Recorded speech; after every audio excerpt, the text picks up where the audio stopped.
saying with our kids at home that goes like this: I love you when you obey. I love you when you disobey. But our family works best when children obey their parents. That's the phrase that came to mind as I read today's reading, which is Deuteronomy 28, verses 1 through 44. It's one section about blessings when Israel obeys God's law, and one section about curses when they disobey God's law. And when you read it at face value, what it leads us to believe is that God always blesses obedience. That if you obey, life will work out for you. Life will go well. And if you disobey, life will go poorly for you. And I sat reading this thinking, but is this true? Is it always the case? If that's the case, how do you make sense of the book of Job or ordinary experiences on your left and your right today? Here's the deal. This book is modeled after ancient contracts and treaties.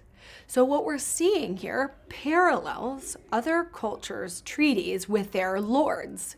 In this case, Israel has Yahweh as their Lord, as their king.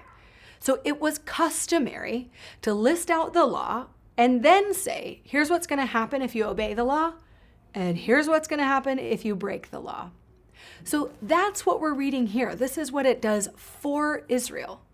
Remember, God is incubating this little baby nation and sending them on mission to be a light to the world. So their obedience is important as he's forming them into a particular kind of people. Now, what does it mean for us today then, as we read? I'm tempted to say one of two things. First thing I'm tempted to say is, what about us? Obey and things will go well with you. Disobey and things won't go well. But we all know that life isn't that black and white. Bad things happen to good people. So the second thing I'm tempted to say is, it doesn't really work this way. We can't really take this passage literally.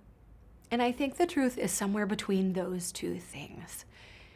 If the God of the universe made us, then he designed the universe and us with certain ways of being best. Like the laws of gravity. No matter how many times I throw up a ball, it will come back down to the ground. And there are other ways the world is wired that make things work best.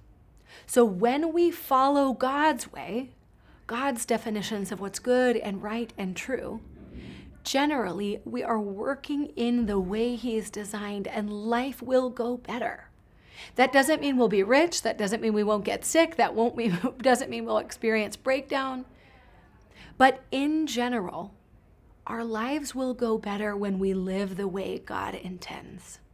And in general, if we choose to go our own way, to prioritize self over others, to prioritize greed and the building of an empire at the expense of compassion or justice, at some point, it will lead to breakdown.